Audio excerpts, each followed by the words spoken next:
want to look at one of the most frequent sort of attacks or questions that's raised about the reliability of the New Testament, the Gospels in particular. And just one of the best expressions of this is what Bart Ehrman has to say in a couple of his books, Peter, Paul, and Mary Magdalene, Jesus, Apocalyptic Prophet of a New Millennium. There's a new book that he's come out with more recently that just doubles down on this idea that between the time that the events happened in the life of Jesus and the oral history started to circulate, between that time and the time it was written down, it was changed considerably. So here are some things that he has to say about this. The New Testament Gospels, he said, were written 35 to 65 years after Jesus' death, not by people who are eyewitnesses, but by people living later. After the days of Jesus, people started telling stories about him in order to convert others to the faith. Stories were changed with what would strike us today as reckless abandon. They were modified, amplified, embellished, and sometimes they were made up. Imagine playing telephone over the expanse of the Roman Empire, some 2,500 miles across, with thousands of participants from different backgrounds, with different concerns, and in different contexts. Stories based on eyewitness accounts are not necessarily reliable. And the same is true 100-fold, he says, for accounts that, even if stemming from the reports of eyewitnesses, have been in oral circulation long after the fact. Like I said, this is a frequent claim that has been made. You see this quite frequently. And it is true, in part, that several decades do separate the actual events of the life of Jesus and the beginnings of these oral histories that are developed perhaps into Gospels and into other things. We don't know exactly the process, but there is a time gap between that and the time when they are written down, the first surviving texts about him. So let's think for a moment. Paul's letters to the Galatians and the Thessalonians, those are probably some of the earliest writings in the New Testament. And those were written around the year 50, okay? So about 20 years between the earliest surviving writings and the actual events of Jesus' life. And what that means is that 2 decades stand between the time when Paul writes his first letters and the days when Jesus walked and talked with his disciples. The New Testament Gospels were written even later than Paul's letters, probably sometime between 60 and 100, sometime in that range right there. And yet, when I look at the New Testament, when I look at the texts in their cultural context, these skeptical suppositions about the text, they just fall apart. They really fall apart. So I want us to walk through some of the things and to see why we can rely on the New Testament Gospels in particular and the message of the Gospel, why we can rely on that as historically reliable and accurate. But let's to kind of frame this, kind of think through this. I want us to suppose for a second that you need to remember something today. And you've already, as I look at you, you've already answered the question I'm getting ready to ask. How would you remember it? Well, the fact that you're sitting there with laptops and notebooks tells me how you would remember it. You'd remember it the same way I would. You would write it down. So let's remember this. Let's think about this for a moment. We live in a culture, and in fact in contemporary Western culture, throughout the past half millennium, civilizations with their roots in Europe have developed a deep reliance on reading and writing to remember. Simply put, we don't remember things unless we write them down. We just, over time, we have gotten that way in our cultures, and now that kind of spreads globally to many, many other cultures. And when you spend your life in a culture like this, where as soon as something happens, it's written down on social media, and then there's put on different blogs, and then it's already printed and in books within weeks of the event happening. That's the way our world works. And when you live in a world and in a culture like this where information just races rapidly from personal experience all the way to written report, it's easy to assume that stories can't circulate reliably for very long unless they're written down. We kind of just feel and assume that. And so as a result, when Christians hear it was 35 to 65 years between the time of Jesus and the Gospels, they get worried about this. This wasn't written down for 35 to 65 years. How on earth could this have possibly survived reliably for 35 to 65 years without being written down? Now, the problem with the skeptics' claims is that they are trying to force an ancient culture to fit into the mold of modern expectations. They're expecting an ancient culture to fit into the mold of modern expectations. Saying that there's something wrong in the first century because they didn't write it down for 35 to 65 years after the events, that's like saying George Washington was a bad general because he never used a telephone to phone in his commands. In other words, it's taking something that is very modern and imposing it backwards onto an ancient culture that simply did not operate in that way. So why was it that the first century they relied so heavily on oral histories and oral testimonies? Well, it was partly due to widespread illiteracy. Now, we don't know the exact literacy and illiteracy rates of the ancient Roman Empire. We do know this, though. The majority of people could not read and write. We do know that. The majority of people could not read and write.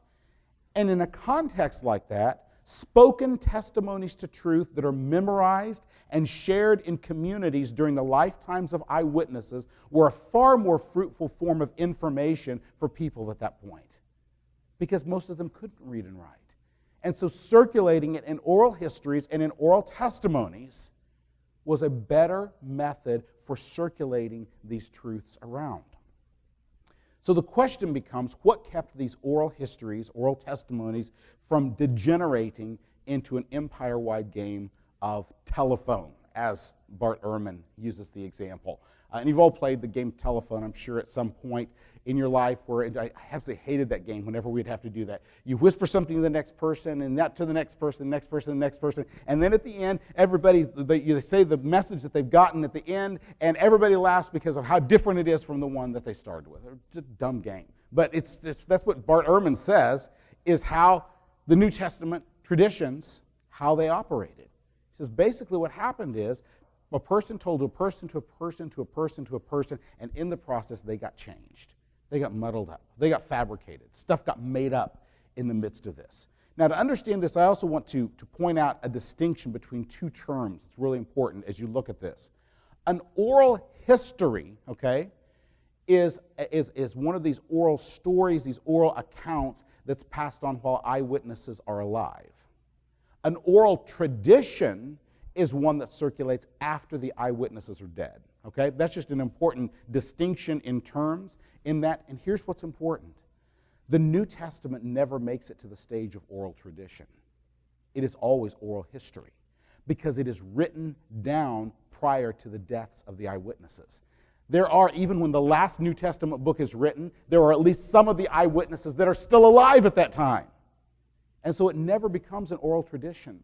It always stays an oral history, which has a much higher level of accuracy, especially when it's circulated in community. So we'll look at that a little bit more later.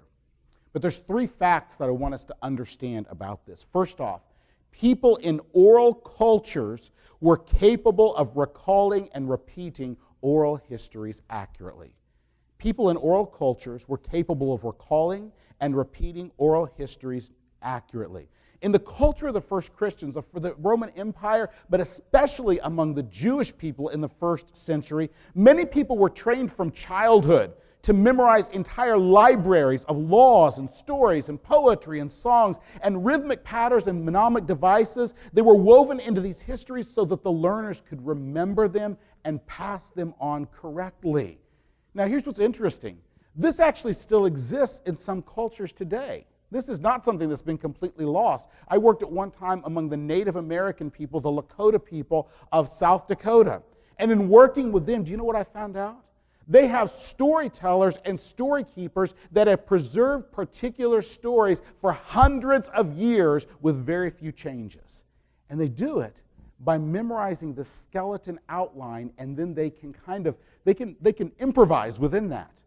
But there's a certain outline that they have to stay with in that you can't improvise outside of that, and they memorize and they share this information from one generation to the next, not for merely a few years, but there are traditions that go back for well over centuries among the Lakota people. This isn't something that even has been lost completely today. There are cultures that do this, and there are cultures in Africa that do this as well. So this is something that has not been even completely lost, but we in our Western culture, we today, we don't operate this way, and so we get nervous at the fact that there's a 35 to 65 year gap between Jesus and the Gospels. You shouldn't get nervous about that. They were fully capable in their culture of passing on and maintaining stories accurately, and God worked through that cultural pattern to preserve the truth that we read today in the New Testament. Second thing, Christian communities worked together to keep the oral histories true to their sources.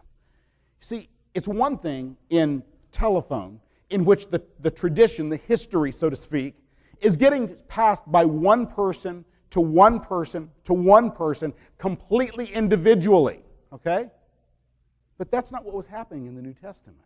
When they shared it, they were sharing the stories in community with one another. And so there were checks and balances in the community. And this was especially true when it came to early testimonies about Jesus, because to be a Christian in the first century was to be enmeshed in a congregation of fellow believers. And the stories of Jesus, they were memorized and they were shared in the context of this tight-knit community of faith. And if one member's retelling of the story misconstrued the original story, somebody could say, hey, that's not the way the story goes. Because it wasn't just one person passing it on like in telephone. It was a community passing on that heard it together. But even more importantly, perhaps most importantly, eyewitnesses kept the testimonies connected to the original events. Now, let's think about just for a moment how many Christians there were in the first century. Do you realize that sociologist Rodney Stark has undertaken a study, and in his study, what he discovered, it's in the book The Rise of Christianity several years ago, and one of the things he discovered as he extrapolated back the numbers of Christians is that there were probably fewer than 10,000 Christians in the entire world even by the end of the first century. Fewer than 10,000 in the whole world at that point. Sometimes we get the feeling that, man, there was these communities going, but fewer than 10,000 Christians. Now, during that time also, eyewitnesses were circulating through the churches. They were traveling. People who knew the story, and some of them who had experienced the story, they were circulating throughout the churches. And so throughout those decades that separated the earthly ministry of Jesus from the writing of the New Testament, these living eyewitnesses of the risen Lord Jesus Christ were circulating in the churches. And so if somebody embellished or changed the testimony, eventually somebody's going to make it to your church, most likely. This is I was there. This is not the way it happened, okay? They could be able to say that at that point. There were not that many places, and they were circulating among those places. See, communities provided a check and balance, but the eyewitnesses provided checks and balances to curtail any falsehoods and to redeclare the truth about the events. So remember, Christians, they were clustered in urban areas primarily. And so as they were traveling through, these things could be checked. These things they could look at this, and they could have people who were there or who knew people who were there to correct falsehoods that might emerge. Now, with all this in mind, let's also recognize that when a standard is applied to Jesus that says, you know what, that evidence needs to have been written within just a few weeks or years after it happened, or it's not reliable. It's treating the stories of Jesus differently than any other ancient historical figure. Let's take Alexander the Great. There's not a lot of people that are going around doubting that Alexander the Great existed. We pretty much accept a basic outline of Alexander the Great's life. We believe that Alexander the Great did the things that he is purported to have done in taking over the world, all of that. And yet, do you realize there were only 5 accounts of Alexander the Great's life written by eyewitnesses that were written by eyewitnesses. There was one written soon after that time period. But here's the rub on that. Not one of those 6 accounts survives. They've all been lost. And in fact, the earliest surviving account, which probably drew from some of those eyewitness accounts, but the earliest surviving account comes from centuries, 300 years, after the time of Alexander the Great. So let's look at Jesus. We have 4 surviving accounts that are traceable back to either eyewitnesses or close associates of eyewitnesses. The 4 accounts that survive, with early copies surviving of these texts, or early fragments of them that survive to this very day. It's important when we're saying this to recognize nobody is playing by this kind of an expectation that the stories of Jesus ought to be out there and ought to be written down within just a few years of the events. Nobody's playing by that rule in any other character of the ancient world. Nobody's playing by that rule. It's applying a standard to the expectations of the Gospels that is not applied anywhere else to other texts in the ancient world. And you can look at other texts, all of them. There are Caesars. Caesars. These are big guys, okay? But there are Caesars too. There are fewer accounts of them that are within 35 to 65 years than there are of Jesus. Some of the more obscure individuals.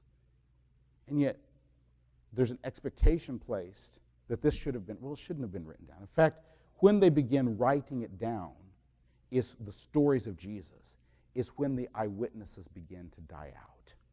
That's what you start seeing. They start writing down the stories as the eyewitnesses begin to die out. Why? Because they want to preserve the testimony even after the eyewitnesses are gone. And they want to preserve the eyewitness testimony after the eyewitnesses are gone.